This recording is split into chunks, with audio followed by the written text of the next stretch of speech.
ناظرین، وقفے کے بعد ایک بار پھر پروگرام میں خوش آمدید۔ آج ہم گفتگو کر رہے ہیں کہ آپ نے حج کیا، آپ نے قربانی کی، پروردگار عالم آپ کی حج اور قربانی دونوں کو قبول فرمائے، لیکن کیا یہ محض ایک دن کا قصہ تھا، ایک دن کی کہانی تھی، یا آپ نے اس کے مطابق اپنی زندگیاں جو ہیں انہیں استوار کرنا ہے؟ تو ہمارے ساتھ موجود ہیں مفتی محمد علی منیر صاحب، ڈاکٹر شہباز علی عباسی صاحب۔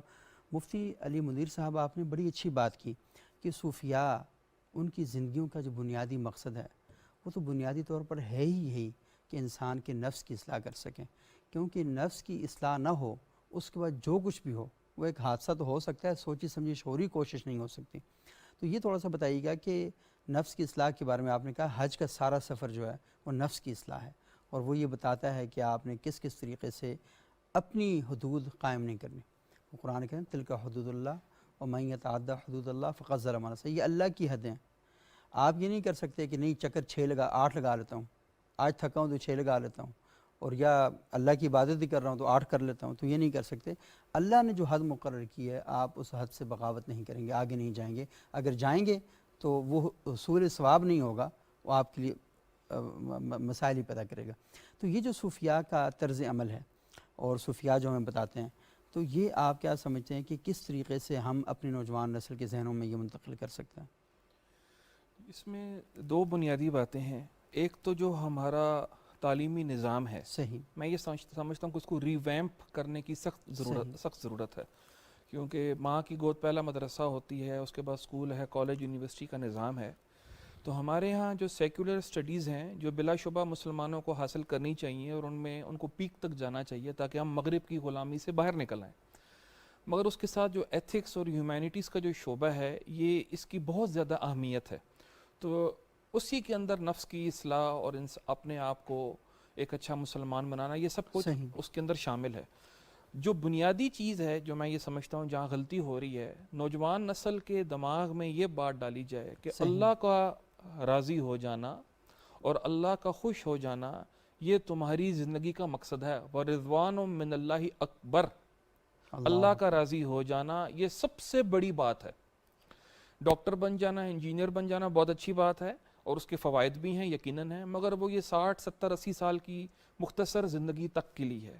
صحیح، اور یہ بھی بتایا جائے کہ جو انسان کی زندگی ہے اس میں جو پیک جوانی کا ٹائم ہوتا ہے وہ 20 سے 40 یا 20 سے 45 تک کا ٹائم ہوتا ہے، اس کے بعد بڑھاپا شروع ہو جاتا ہے، اس سے پہلے بچپنا ہوتا ہے۔ تو جتنی آپ بھاگ دوڑ کر رہے ہیں وہ اپنے 10 یا 15 سال بنانے کے لیے کر رہے ہیں، صحیح، وہ کرنی چاہیے، رزق حلال کمانا چاہیے، مگر اس کو اپنے دائرے میں رکھنا چاہیے۔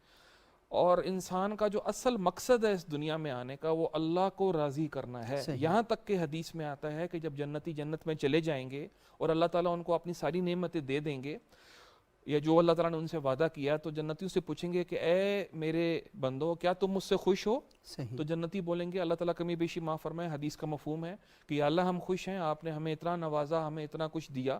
تو اللہ تعالیٰ فرمائیں گے نہیں، ایک چیز باقی ہے، میں اعلان کرتا ہوں کہ آج میں بھی تم سے راضی ہوں اور آج کے بعد میں تم سے کبھی ناراض نہیں ہوں گا۔ اللہ تو وہ رضوان من اللہ اکبر، اس زندگی کو بنانا، اللہ کے عذاب سے بچ جانا، نبی علیہ الصلوۃ والسلام کے عشق میں اپنے آپ کو ڈبو لینا، سر سے لے کے پاؤں تک ہر لحاظ سے آپ کے کردار، آپ کے افعال اس پر چلنا، یہ مسلمان کی زندگی کا مقصد ہے۔ صحیح، جب تک اس کے تعلیمی میدان میں یا جیسی بھی مساجد سے، ممبر اور محراب سے اس کو یہ مقصد نہیں بتایا جائے گا کہ تمہیں اس مقصد کے لیے اس دنیا میں بھیجا گیا ہے، اگر تم باقی سارے کام کر لو اس مقصد کو پورا نہ کرو تو اس جہان میں ناکام ہو، صحیح، اور اگر اس مقصد کو پورا کر لو اور باقی سارے کام نہ بھی کرو، ایک بندہ اس نے وقت گزارنا ہے، لاہور سے بیٹھا کراچی تک اس نے ٹرین پہ جانا ہے، ایک آدمی بزنس کلاس میں جا رہا ہے، ایک اے سی کلاس میں جا رہا ہے، ایک کو پیچھے ڈبہ مل گیا، ایک اے سی کے بغیر ہے، ایک آدمی کو ٹرین میں کہیں سیٹ ہی نہیں ملی تو سب سے آخری جو ڈبہ ہے اس سے لٹک گیا۔ تو جب ٹرین کراچی پہنچے گی تو وہ بھی اے سی والوں کے ساتھ کراچی پہنچ جائے گا، ٹھیک ہے اس کا جو سفر ہے 15-20 گھنٹے کا وہ ذرا مشکل گزرے گا مگر پہنچ جائے گا۔ صحیح، اب پہنچنے کے بعد اگر اس نے کراچی میں اس کا انتظام ہے تو وہ اے سی والا برابر ہیں، بلکہ الٹا بھی ہو سکتا ہے۔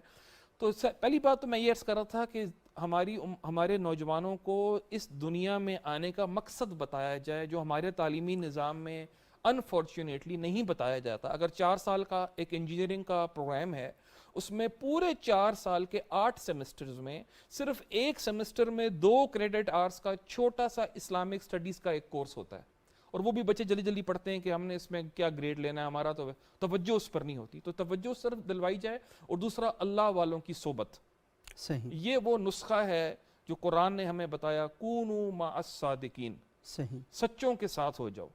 اور اللہ والوں کی صحبت، اللہ کے نیک بزرگ جو سنت پر چلنے والے ہوں، شریعت پر چلنے والے ہوں، اور مستند سلاسل سے ان کا تعلق ہو، انہوں نے خود اپنی کہیں سے اصلاح، نفس کی اصلاح کروائی ہو، ان کی صحبت میں جا کر بیٹھنا، یہ زندگیوں کو تبدیل کر کے رکھ دیتا ہے. اور آج تک جو لاکھوں کروڑوں لوگ اس راستے سے، سلوک اور تصوف کے راستے سے گزرے، وہ اسی راستے سے گزر کے اپنی اصلاح کرا کے قبروں میں جا کے چلے گئے اور جنت میں اپنا مقام بنا لیا. تو یہ 2 باتیں ہیں، تعلیمی نظام کو تبدیل کرنا اور امت کو یہ بتانا کہ تمہارا اصل مقصد اللہ کا راضی کرنا ہے، دنیا کمانا نہیں ہے. اور دوسرا، اللہ کے نیک بندوں کی صحبت. اس سے ہم اپنی نسل کو انشاءاللہ دین کی طرف اور اپنے اصل مقصد کی طرف لا سکتے ہیں. صحیح. اچھا، یہ بڑی اہم اور بڑی بنیادی بات آپ نے کہی ہے کہ جب تک نظام تعین تربیت کا نظام جو ہے، جب تک وہ بہتر نہیں ہوگا، چیزیں آگے نہیں بڑھیں گی.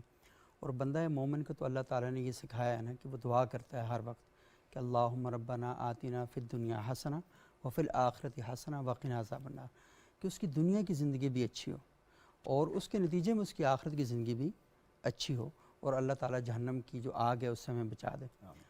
تو معاشرے کے اندر تو ہر قسم کے طبقے ہیں اور ہر طبقے کی ایک ضرورت ہے. میں یہاں پر بیٹھا ہوں تو میری بھی ایک ضرورت ہے، لیکن میں اپنی ضرورت کو دیانتداری کے ساتھ کس طریقے سے پورا کر رہا ہوں، یہ اصل میں امتحان ہے.